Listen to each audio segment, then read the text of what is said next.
Queridos, Deus tem colocado uma palavra ao meu coração e eu quero compartilhar com vocês. É uma palavra eminentemente pastoral. Eu gostaria que você entendesse isso, que você abrisse o seu coração para essa palavra que Deus quer compartilhar conosco nesta manhã. Vamos ao texto bíblico, está em Juízes, capítulo de número 9 e o versículo de número 7. Juízes, capítulo de número 9, versículo 7 até o 15. O tema já está aqui. Quando os bons se omitem, a igreja perece. Assentado como você está, preste bem atenção nessa leitura. Juízes 9, 7, diz assim: avisado disto, Jotão foi e se pôs no cimo do monte Gerizim, e em alta voz clamou e disse-lhes: ouve-me, cidadãos de Siquém, e Deus vos ouvirá a vós outros. Foram, certa vez, as árvores ungir para si um rei, e disseram à oliveira: reina sobre nós. Porém a oliveira lhe respondeu: deixaria eu o meu óleo, que Deus e os homens em mim prezam, iria pairar ou reinar ou labutar sobre as árvores? E então disseram as árvores à figueira: vem tu e reina sobre nós. Porém a figueira lhes respondeu: deixaria eu a minha doçura, o meu bom fruto, iria pairar, reinar sobre as árvores?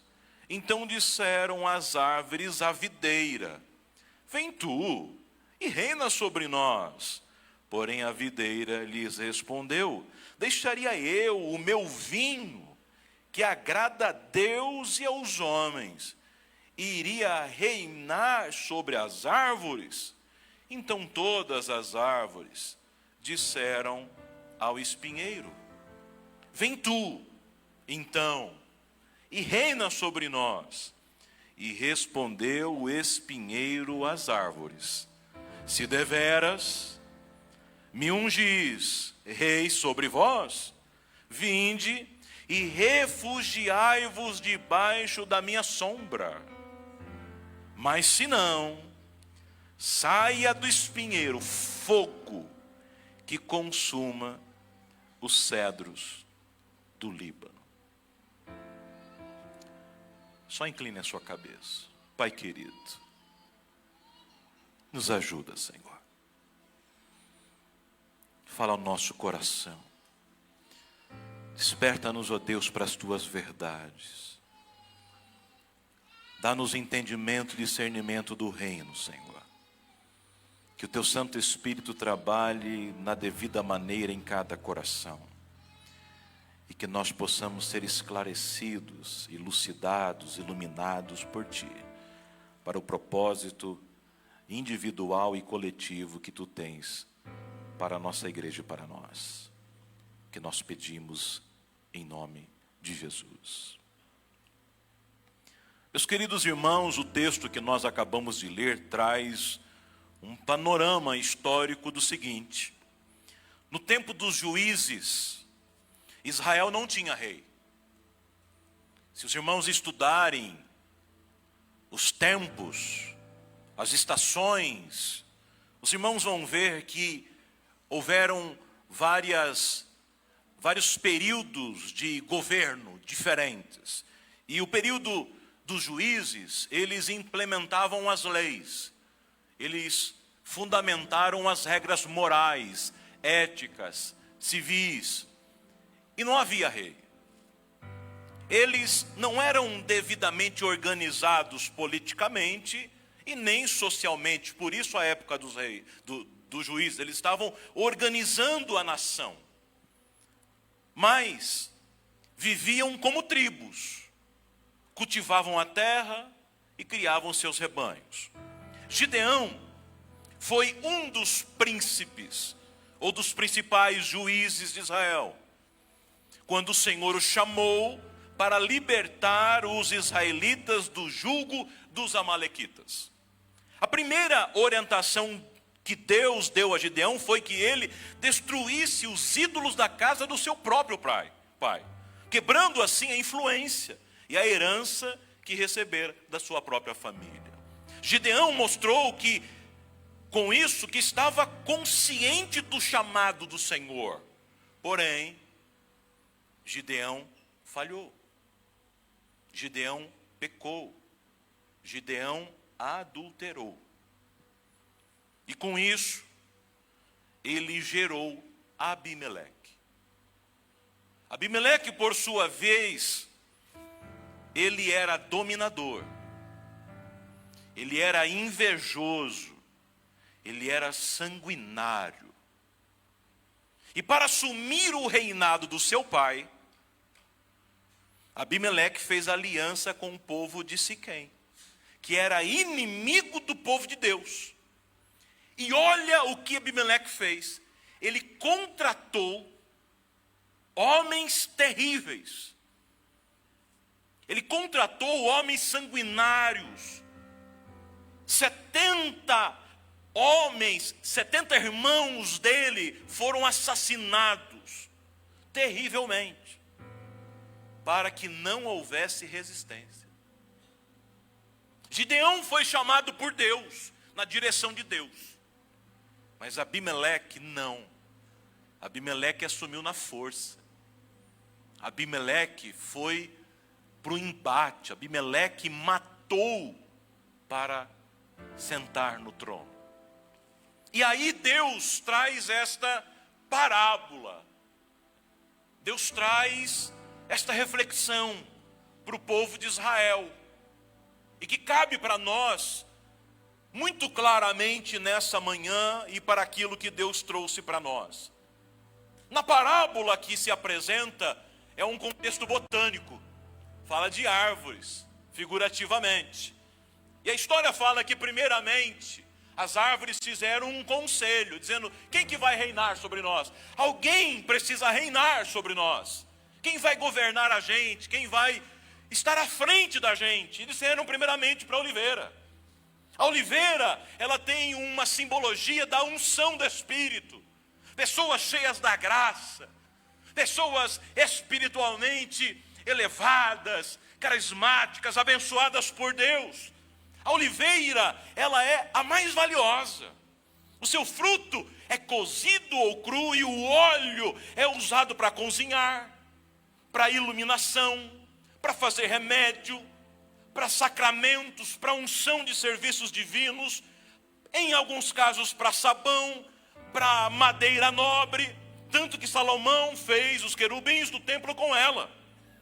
Ela crescia em toda parte, mesmo em terrenos pedregosos, expostos ao sol, ela crescia devagar, mas poderia chegar até 12 metros de altura, e pode chegar a 500 anos. Eu fui até Israel, eu fui no Jardim das Oliveiras, e eu vi oliveiras de 500 anos. É lindo. Ela é um símbolo da beleza.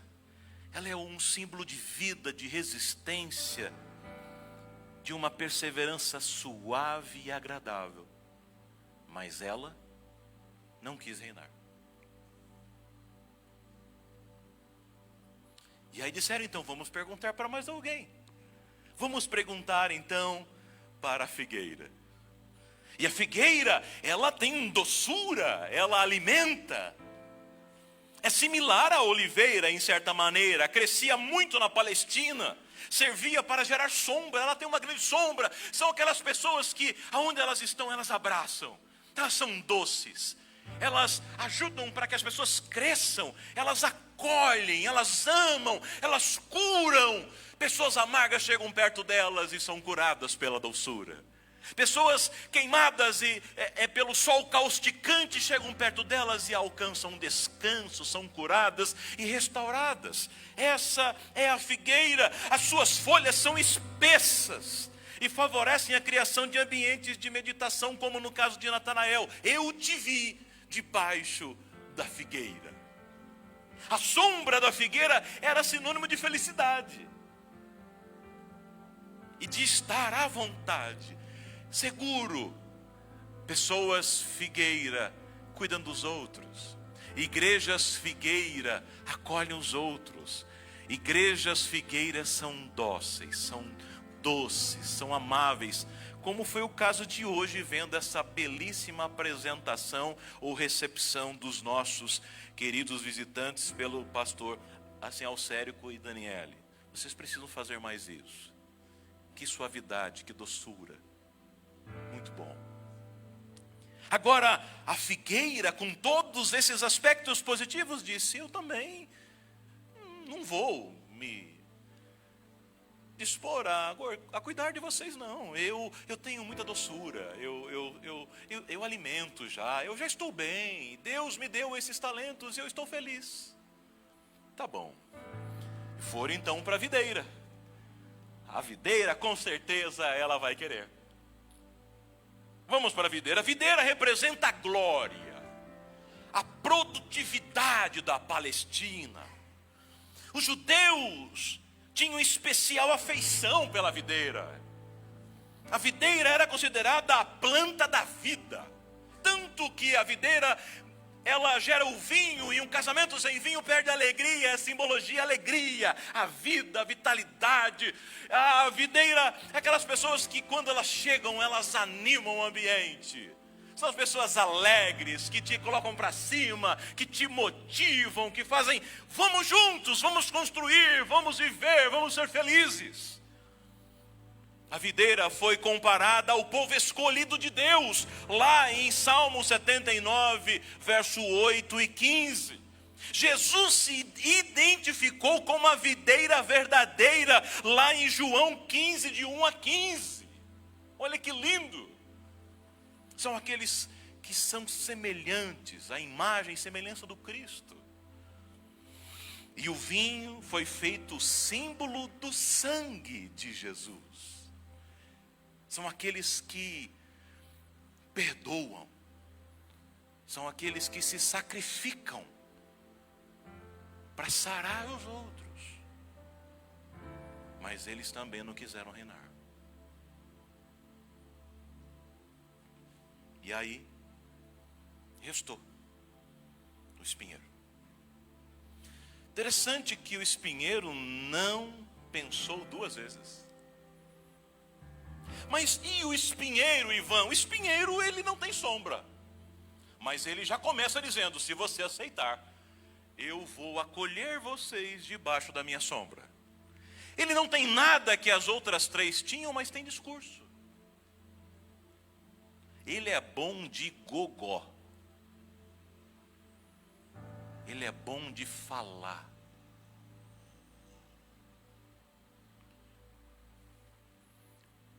Os espinheiros normalmente ficam nos desertos. E eles não servem para acolher ninguém. O espinheiro, ele não tem fruto nenhum. Ele não sacia a fome de ninguém. O espinheiro não faz nem mesmo aí os que amavam a ciência na escola, a fotossíntese. Não faz. Porque o dióxido de carbono, que ele transforma em oxigênio, ele não tem nem folhagem, nem para isso ele serve. Não melhora o ar. É aquele cara que nem, aquela pessoa que o ar com ela fica pior ainda, ela não ajuda em nada, só atrapalha. E as suas raízes não são fortes, não evitam desmoronamento. As outras árvores, aonde elas estão, elas ajudam para que a estrutura não caia. Ela sempre está sustentando os outros para que não caiam. Mas o espinheiro não tem raiz. Ele vai para onde ele quer, para se beneficiar e manipular e ganhar para si mesmo, na sua arrogância, na sua ganância, no seu egocentrismo. O espinheiro não serve nem para adubo. As árvores, quando soltam e caem as suas folhagens, elas adubam ao redor para que ao seu redor haja vida. Espinheiro não. Pelo contrário, quando cai alguma coisa dele, cai uns poucos espinhos que você pisa ou se machuca. É aquela pessoa que quando você chega perto dela, você inevitavelmente vai sair machucado. O espinheiro, ele não serve de residência, de abrigo. Os passarinhos se acolhem nas copas das árvores, mas o espinheiro não acolhe ninguém. Ele não tem copa, ele não tem sombra, ele não tem folhagem. E aonde quer que você encoste, você se fere. Ele não gera proteção, ele não gera nem ornamento. Porque até uma árvore morta, cortada pela raiz, bem tratada, sem vida, ela serve para a beleza. Mas o espinheiro nem para isso serve.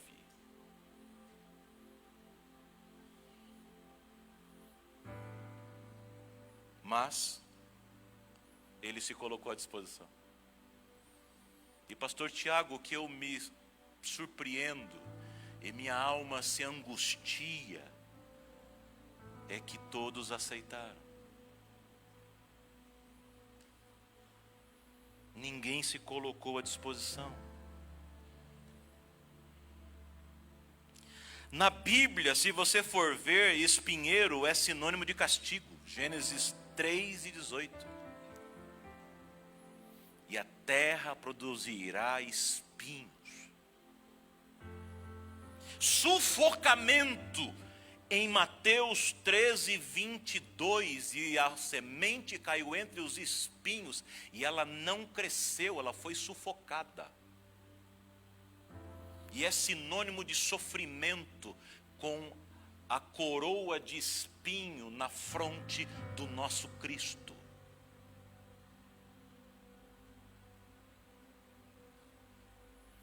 E aí vem a reflexão. E aí Deus vem trazendo a reflexão ao meu coração para amanhã nessa igreja. Uma igreja, ela não fracassa pela ação dos maus. Nós temos pessoas ruins na igreja, essas pessoas ruins estão matando a igreja. Não, as pessoas ruins não matam a igreja. O que mata uma igreja é a ausência dos bons.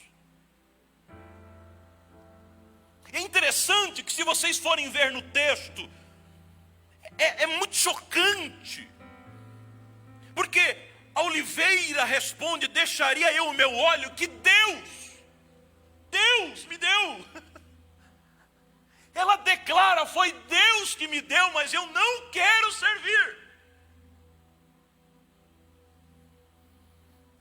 Meus irmãos, nós precisamos nesta manhã atentar para uma coisa. Existe um risco, existe um perigo extremamente acentuado, e eu preciso cuidar da sua alma, que é o risco da omissão. Você diz: não, eu não vou fazer, eu não estou afim, para mim está bom, está tudo o quê? Mas quando você não vai, a pergunta é: quem vai? Você não vai dar aula na escola pública, mas alguém vai. E aí a gente fala: a escola está tomada pela ideologia de gênero. Isso é um discurso vazio. A torcida do Flamengo, do Corinthians, do Coxa, para quem gosta, do Atlético, sabe disso. E falar isso é simplesmente chover no molhado. É como se um médico dissesse assim: olha, você está com câncer, vai embora. Que adianta constatar a doença e não fazer nada? Mas eles têm algo a nos ensinar. Eles saem das suas casas, estudam do jeito deles, se formam, se capacitam, se colocam à disposição do município, ficam em cima, brigam para entrar e vão lá e entram lá e preparam as ideologias deles e preparam o plano de aula deles e vão lá na chuva, no frio, e eles estão lá. Mas nós, oliveiras, nós, figueiras, nós, videiras, não vamos. Nós falamos dos políticos, não prestam, reclamamos deles, mas quem está disposto a entrar nesse meio sujo, corrupto, terrível, apodrecido, para lá tentar fazer diferença? Nós agora estamos debaixo de uma hegemonia do Supremo Tribunal de Justiça desse país. Temos um juiz que se acha dono do país. E eu posso esbravejar, eu posso chorar, eu posso fazer o que eu quiser, mas nada vai acontecer. Porque eu não tenho formação em direito, eu não tenho habilitação para estar lá, eu nunca me tornarei um juiz e eu não posso ocupar a cadeira dele. Eu não estou apto a sentar lá.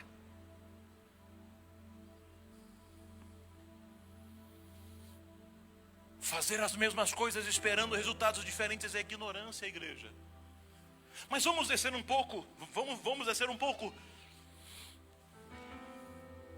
na sua casa. Será que você não tem omitido algumas coisas? Você, por exemplo, não tem tempo para acompanhar o seu filho.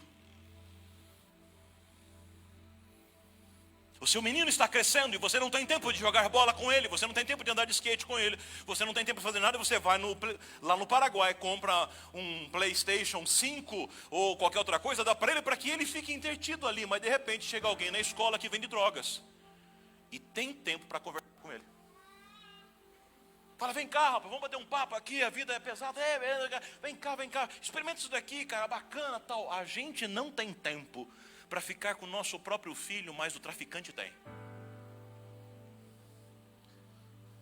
A gente não tem tempo para orientar a menina do que é certo e errado, mas tem uma moça lésbica lá dentro da escola que tem. A gente não está disposto.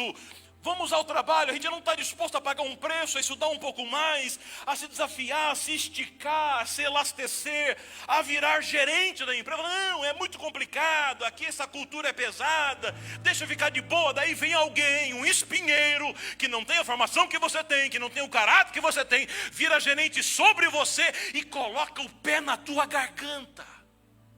E você diz assim, meu Deus, o diabo se levantou. Não, é você que não se levantou. É a cadeira que ficou vazia, e toda a cadeira vazia alguém senta. É igual o pai que tem um menininho atrás do carro, a mãe fala assim, amor, o que nós vamos comer agora após o culto? O pai fala, amor, eu não sei, escolhe você. Aí o menininho fala, McDonald's, está resolvido. Porque se o pai não decide, a mãe não decide, o filho decide, alguém vai decidir por você.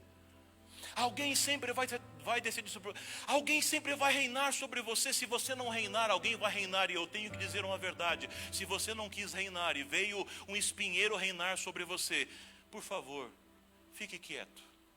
Se eu não fosse crente, eu não fosse pastor, eu diria alguma outra coisa.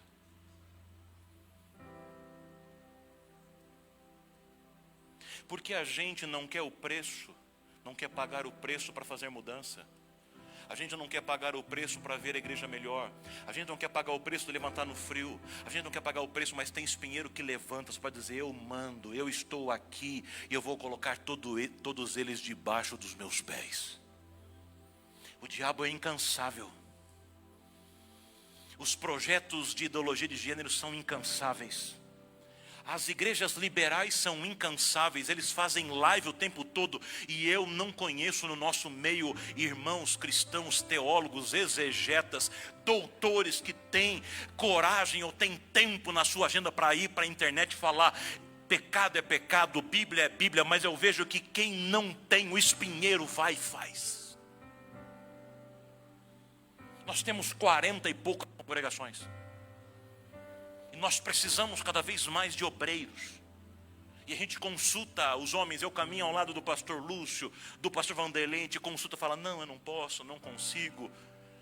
Eu trabalho como se só um trabalhasse na vida, os outros não. Eu tenho família como se só um tivesse família, os outros não. Não, eu não posso, eu não consigo, não dá para ir, não dá para fazer. A gente vai se apequenando. E aí, de repente, vai um dirigente e fala, nossa, o presidente, o pastor Lúcio colocou aquela pessoa para dirigir. Aquele dirigente porque você não foi. Você é tão bom. Você é formado em Harvard, você é de Oxford, você é o intergaláctico, você é o supra-sumo, você é o the best of world, você é o the king. E você não quer ir. Você não quer ir. Então, quando você não está disposto a ir, aceite quem está. Não reclama de quem está, porque você não está disposto a fazer. E aí eu vejo aqui o seguinte, enquanto muitas pessoas boas se omitem, os espinheiros estão sempre entrando, estão dispostos a reinar, sem princípios, sem moral, sem ética, e fazendo promessas que eles não vão cumprir, e a gente vira palhaço. A gente faz de conta que acredita, eles fazem de conta que vão fazer, e no final a coisa fica igual. Os irmãos não sabem como é difícil ter que pregar isso. Que primeiramente Deus está me confrontando. Os Abimeleques, que são esses que são o sinônimo dos espinheiros, são aqueles gananciosos. Eles estão sedentos para reinar e para escravizar e para matar os seus irmãos. E aí eu quero dizer algo que eu, o pastor Eduardo e o pastor Eliel estávamos conversando na vinda. Irmãos, eu sei que tem gente que fala assim, Ivan, mas eu não sou capaz. Você talvez não se ache capaz, mas pergunta se Deus quer te usar lá, porque não é a tua capacidade, é a capacidade de Deus. Ivan, eu não tenho interesse. E o meu pastor, o pastor de vocês, o nosso pastor, eu sempre disse para ele, está aqui, a Mari que me conhece há muitos anos, caminha há muitos anos, e eu vim tão de baixo, mas tão de baixo, que eu cheguei já umas 10 vezes a falar, pastor, onde eu cheguei já está bom demais, porque o que eu era e onde eu cheguei, eu já estou no lucro, eu já posso passar a régua, e Jesus pode me levar agora, porque eu já sou muito mais do que imaginava. Ele fala, filho, Deus tem mais. Filho, Deus tem mais. Filho, Deus tem mais. E aí eu ainda insisto e falo, pastor, mas Deus tem mais, mas pode dar para os outros, para mim está tudo bem, eu não preciso de mais. E um dia ele falou assim, para de olhar para o teu umbigo. Eu falei, oxe, que isso? Como assim? Ele falou, Deus não quer te dar mais para você, rapaz. Você não precisa, tudo bem, mas o que Deus quer fazer é te dar mais, para você transbordar para o reino, transbordar para a sociedade, transbordar para a igreja, entregar e dar. Se você ganha, vamos lá, 5, 10 mil e tá bom, Deus pode te dar 30, você fala, mas não preciso. Você não precisa, mas o reino precisa, o campus precisa. Ivan, eu já tenho uma pós, eu sou especialista, faz um mestrado, para quê? Eu não preciso, é verdade, mas talvez você só vai poder entrar em uma universidade onde tem assim, ideologia de gênero, se você tiver um mestrado, e lá Deus vai te usar para fazer a diferença. Eu não preciso ser consagrado a pastor, porque aonde eu estou aqui eu já sou reconhecido como pastor, mas tem alguns títulos que te abrem portas, e para Deus te colocar lá, você precisa ser consagrado pela instituição. Eu odeio a política, eu odeio a instituição, mas entenda que existem algumas portas que precisam ser abertas. Meu Deus, vocês não entendem as dores que tem no corpo para falar isso. E sabe qual que é a diferença, irmão, entre ser ambicioso e ganancioso? É que o ganancioso quer para si. Ele quer para si, ele quer, o espinheiro quer para si, ele é ganancioso. E sabe o que falta na gente? Galeria, jovens, adolescentes, irmãos, falta-nos uma ambição.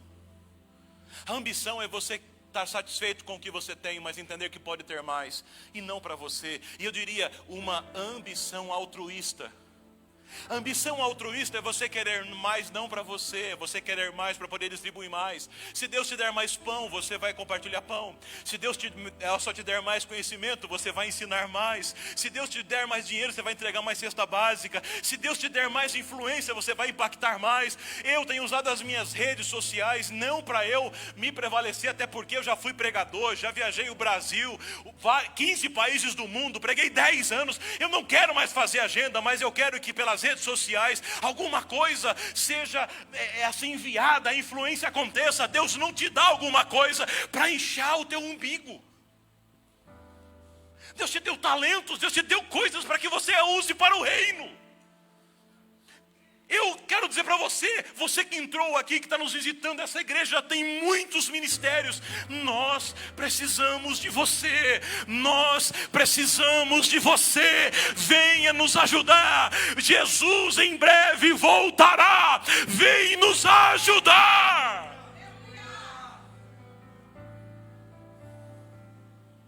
E tem gente que fala assim, esse aí é privilegiado. Tem 2, 3 ministérios debaixo dele, não sei para que ter tanto. É muito guloso. Se você se disponibilizar a fazer e fazer bem, venha para a fila. Nós temos muitos ministérios para distribuir e muitos para criar, só que a gente não tem gente.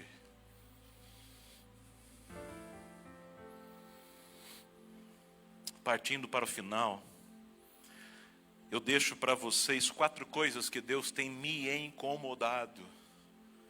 Primeiro delas, se de tudo que eu falei você esquecer, guarde essas 4. Se você quiser anotar, anote essas 4. Se você quiser só levar, guarde esses 4 tópicos finais dessa mensagem. Primeiro, eu tenho orado a Deus e pedido, eu preciso de uma clara consciência de que a nossa omissão tem um alto preço a ser pago. Não ache que a tua omissão vai ficar barato. Quando você se omite, alguém vai fazer. Se fizer ruim, você é corresponsável. Se não for feito e almas se perderem, você um dia prestará conta. Ivan, eu não consigo, eu não sou bom. A Bíblia diz, tudo que vier à tua mão, faze conforme as tuas forças. Que Deus nos dê nessa manhã uma clara consciência que a omissão é um boleto muito caro para ser pago. Em segundo lugar, precisamos desenvolver uma ambição altruísta. Ivan, eu fui ensinado que você querer as coisas, você ser intencional, você buscar, é feio. É feio quando você está com más intenções. É feio quando você quer ter cargo pelo cargo. É feio quando você quer ter mais dinheiro para você esbanjar. É feio quando você quer aparecer nas redes para você ser um influenciador, tiktoker. Agora, se você está usando a influência para o reino, para ajudar pessoas, para fazer o bem, é uma ambição não egoística, é uma ambição altruísta, onde você está tendo, e você é apenas um canal, um cano, que passa por você e transborda para o reino. Em terceiro lugar, eu venho pedindo a Deus graça e peço que a igreja entenda esse terceiro tópico, de nós entendermos a importância de uma jornada pautada em princípios. Porque tem pessoas que não estão dispostas a irem, são omissas. Mas tem pessoas que estão dispostas a irem, mas elas vão com princípios errados. Elas vão machucando pessoas, elas vão ferindo pessoas. Nunca cresça à custa de feridos. Faça, Deus tem um local, Ele nunca vai precisar arrancar ninguém de uma cadeira para pôr você. Davi esperou muitos anos para sentar na cadeira, porque não era tempo, ele não estava preparado. Entenda que eu preciso ir, mas Ivan, vá, mas peça a graça de Deus para você ir debaixo de princípios, debaixo da bênção, debaixo da submissão, debaixo da humildade. E por último, e não menos importante, buscar discernimento do tempo. Preste bem atenção, por favor. Nesta manhã, eu sairei por aquela porta, com algumas toneladas a menos debaixo de sobre os meus ombros, consciente de que eu entreguei aquilo que eu recebi do Senhor. Mas sobre vocês estará uma responsabilidade, além dos 3 primeiros que eu disse, o quarto, que é analisar os tempos. Ivan, eu estou aguardando, eu estou esperando. Será que dá tempo? Quem teve um ataque cardíaco não tem muito tempo. Quem está na UTI não tem muito tempo. Quem foi assim, agora assim, acabou de ser diagnosticado com câncer não tem muito tempo. Um casamento que está à beira do divórcio não tem muito tempo se você não for visitar. Aquele vizinho que está bebendo e está com cirrose não tem muito tempo sem você pregar para ele. Aquela criança que está no meio de uma família disfuncional, que o pai é um pedófilo, ela não tem muito tempo antes de ser agredida.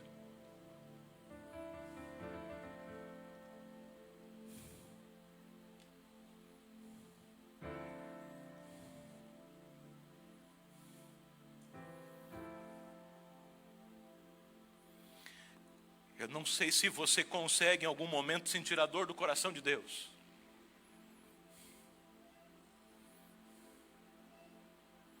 Eu fui visitar uma casa com o tio People de bebês. Eu e a minha esposa. Bebês recém-nascidos que foram abandonados, vieram de casas de pais agressivos. Eu me senti impotente. Cortou o nosso coração. A gente começou a cogitar a possibilidade de adotar alguma. Quantas almas estão morrendo? E a gente vê os espinheiros lá e a gente reclama dos espinheiros. Tem gente morrendo ao nosso redor, tem jovens morrendo ao nosso redor, tem drogados morrendo na nossa frente.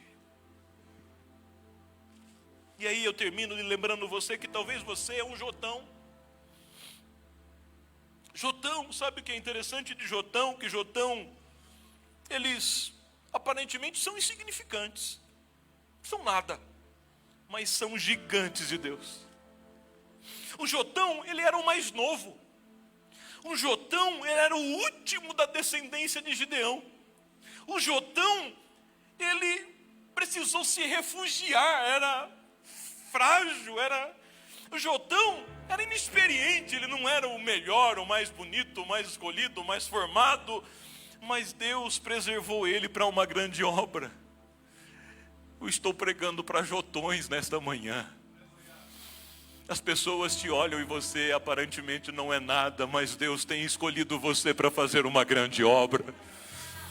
Eu penso que a igreja já passou da época dos figurões, dos grandes, dos famosos. O que faz a diferença não é um bom, o que faz a diferença é uma igreja inteira amando, acolhendo, visitando, orando e apoiando. Eu acredito, queridos pastores, eu acredito nessa igreja, uma igreja que ama e que serve, que o nosso pastor tem construído. Eu acredito que a nossa igreja pode impactar definitivamente a cidade de Colombo, o Brasil e o mundo. Você pode glorificar o nome do Senhor. Eu não vou pedir para você vir à frente. Eu peço apenas que você incline a sua cabeça nessa manhã. E eu quero orar com você.